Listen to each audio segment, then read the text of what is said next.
Hi, and welcome to Chamber Chat. I'm Danielle McFadden, president of the Greater Lowell Chamber of Commerce. I'm so excited for my guests that we have on today. I have Mike Bogdan from Avail Project Management. Here we go. How That's are me. you? I'm doing well, You're like, thanks. that is me. Right? I'm doing well, thanks. How are you? I'm so happy to have you here. You haven't Great. been to our space yet, I know, so it's so welcome. nice. Nice Yes, and quiet. I feel the same way when I go to your space. Yeah, it's nice. It's a nice newer, building. It's sunny and Yes. a lot of windows. And our first office, we were no windows, like in the basement of a Oh my building. goodness. So yeah, it's a big change. But Yeah, it's, at Thorndike Exchange for people wondering. Yep. That's where the new office is. And before we were at 491 Dutton Street. Yeah. So we were down there in like the basement unit. The old Lowell Sun building. Yeah, exactly. So a buddy of mine owns an engineering firm that Nice. built an office there, and he gave us space as we were kind of starting the company. So Awesome. yeah. So actually, let's kind of dive into that. What made you start the company? How many years have you been in business? Kind of all Sure. that stuff. Yeah, so I guess I've always wanted to own my own business, and I started in the commercial real estate industry. I went to Wentworth for college. I studied construction management. I then worked for 𝗖𝗵 right out of school, 2007, 2008, building Apple retail stores around the country, and that was a great job. I didn't know that about you. yeah. I learned something today. That was amazing. Yeah. I mean, I was doing one at Caesar's Palace, when I was Wow. 23, and That's a tough job. it was tough. I'm sure it was tough, but then you got to enjoy the nightlife for a while. Yeah, a little bit. I mean, it was like, they kind of made you pay for everything, and you had to like expense stuff. And so at 23, you're just kind of like, Oh my gosh, yeah. maxing credit cards and jumping on planes, 6 hours at a time, back and forth, back and forth. Oh So my gosh. it got a little old, but, it was a great experience for me. And, Yeah. then I got laid off in November 2008 with like 500 people, which was 50% of the workforce of the Gosh. company. And, yeah, so that was a, pretty dark time in the economy. So I was out of work for about 9 months before I could get another Wow. job, which like you couldn't even imagine that right now if you, a Kidding. kid who's 23, 24 with a degree from, Yeah. Wentworth, and then had a year at a big company like that. Like Jeez. he could pretty much go anywhere where he wants now, So, but then it was, you couldn't find a job. So it was a great experience for me. I eventually hooked up with a GC out of Newton. They're like a open shop general contractor, and I was an estimator and a project manager there for about 5 years. And then I saw these people sitting across the table from me who seemed way less stressed out and were probably making more money than me. And that's called like the owner's project management side of the business. So I went from that contractor to an owner's project management company down in the Seaport. And I was working for them for 5.5 years. And I think as soon as I could check all the boxes that I needed to check in order to go do it for myself, I did that. So in February of 2019, I made the leap and started Avail Project Management. And yeah, we haven't looked back since. Wow. Congratulations. That's exciting. Thank you. So what do you do?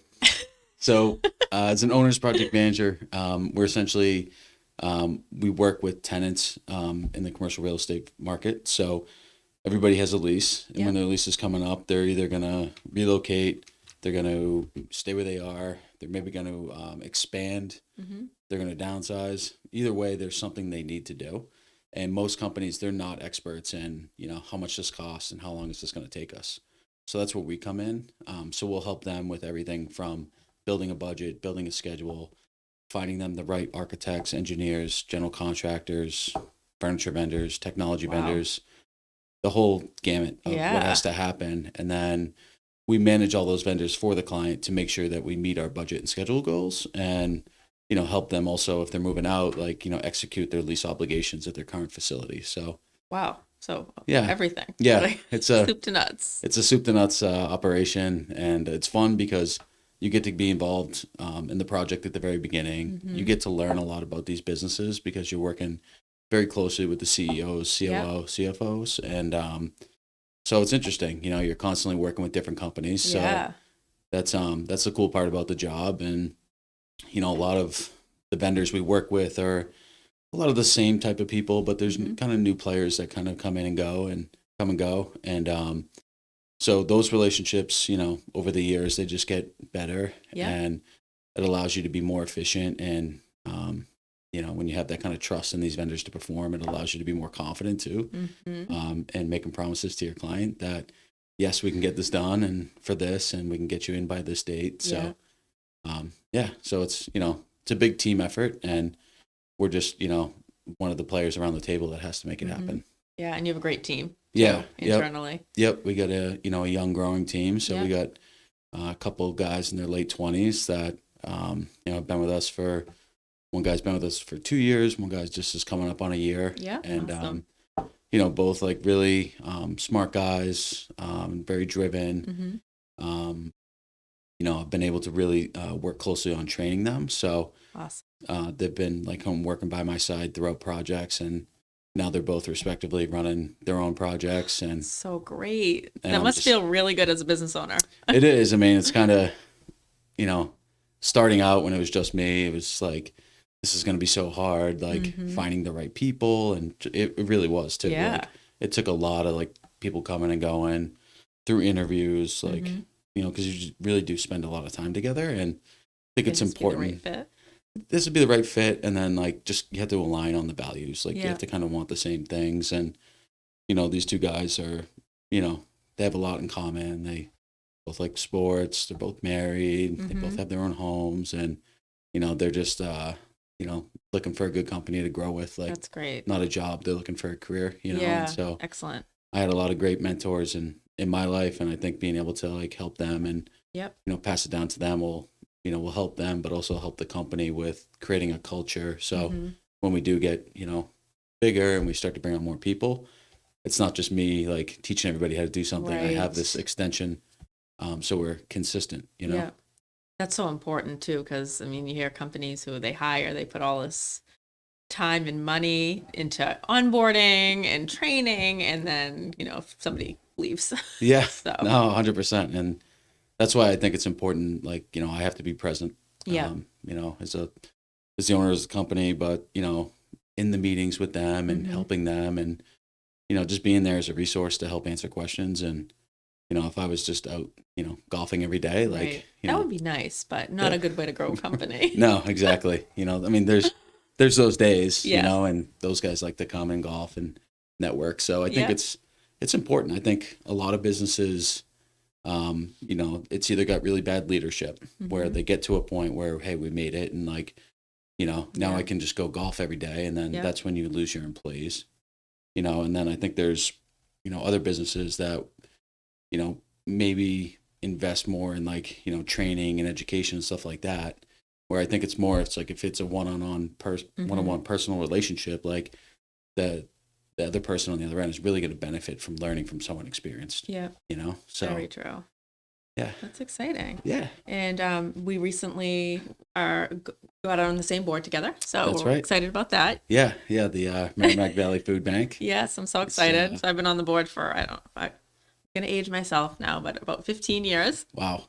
But it's so exciting to see you on the board as well. Yeah. No, I mean, it's an honor. And I think I started, following the food bank actually, since we connected, a few years back. And been happy to be able to, donate some money to families buying turkeys on Thanksgiving. And this past fall, I went and took a tour of the facility and met some of the staff there. And it's just it's a really great organization that is doing great work that, people really probably don't recognize on the surface. But when you hear stats like, 70,000 plus families in the Merrimack Valley that they serve, and then you hear the stories about how they are helping the youth in the schools from elementary through high school, and, coming up with creative ways to make it comfortable for these kids to have food in their lives. Because to hear that kids are coming with no breakfast and no lunch, and they're going home and they're not eating, that's and the weekends are the toughest. And the weekends too, right? So vacations, the mobile pantries and just the stuff that they're doing is just makes you say makes you proud to be part of absolutely an organization that's doing such great stuff. Yes, I totally agree. And it was so funny. So we meet at Cobblestones and you were inducted onto the board, and then the next night we were both back at Cobblestones. I'm like, I swear I'm not here every night. Yeah. I'm like, is this for you to just hang out? Do you work here? Another great local business. Yeah. And also a sponsor of Inside Lowell. But yeah, so funny.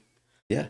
Well, it's been awesome getting to know you. We connected at first on LinkedIn, so that goes to show you kind of the power of social media too. Yeah, totally. I mean, you know, being a business owner, you kind of like, you battle with it. Like, am I doing enough? Yeah. Like, am I using these platforms to its fullest abilities? I mean, do I need to hire someone to manage my social media? So, you know, I'm pretty conscious of it. I try to have my posts be like as meaningful and Yep. like and all that type of stuff. Where some companies, it might be the youngest person in the door that's doing it, and that's a great point. they're That's so posting true. shit every single Yeah. day.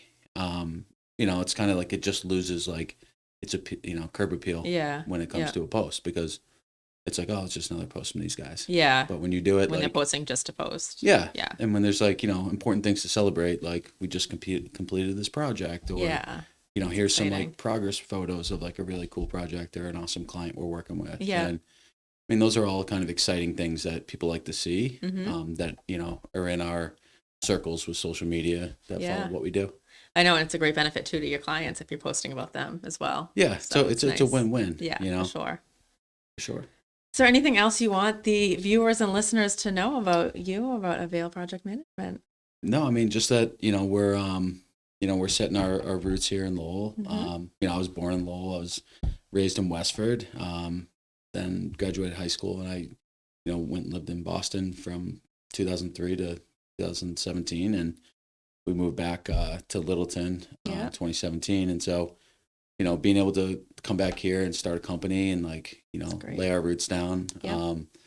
I think being able to work with the organization like the Chamber, organizations like the Merrimack Valley Food Bank, it's great to kind of have those connections and like do good for the community. And so we're here, we'll get a great young growing team. And I guess if you're a business in the Lowell area, and you have something coming up where you might be unsure of how this is going to go, give us a call.